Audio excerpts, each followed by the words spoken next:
as long as it's with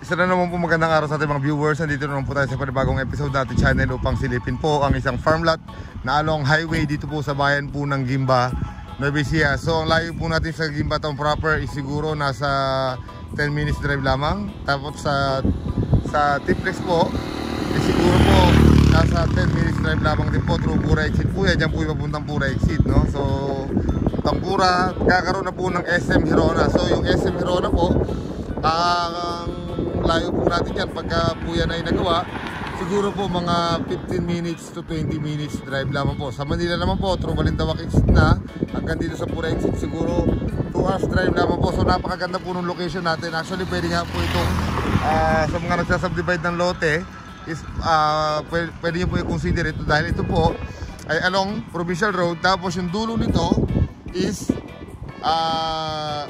Barangay Road din. So isa lang siya habang lote na mayroong 18 meters na frontage. So pero kung ano, napakaganda pong investment ito. Mura po ito sa mga lumalakad na ano rito na price. Pero along highway po ito. Ito po yung papunta ng Manila. Dito naman po sa kabila, yun yung papunta ng Isabela, Nueva Vizcaya. May dumadaan na po rito mga bus, no? So yun po yung mga nagagaling ng Manila tapos pupunta ng Isabela, vice versa, no? So ang frontage po natin isimula dito, makikita nyo po sa aerial to, tapos ang dulo nya hanggang doon sa may bahay doon. Ewan ko kung matatanaw nyo rito, zoom ko, try ko i-zoom.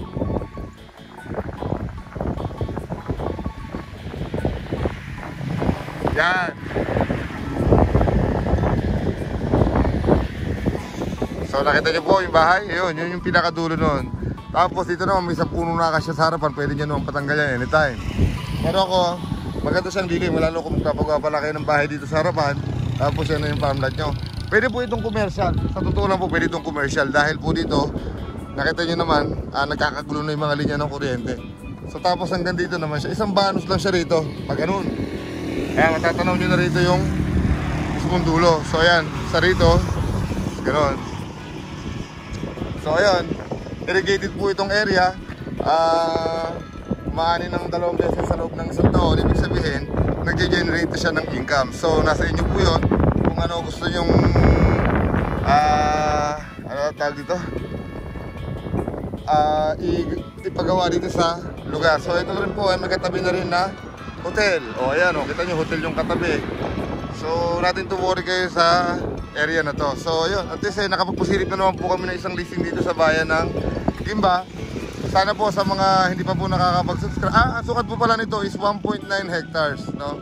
So tapos yung presyo po abangan nyo at tingnan nyo sa description.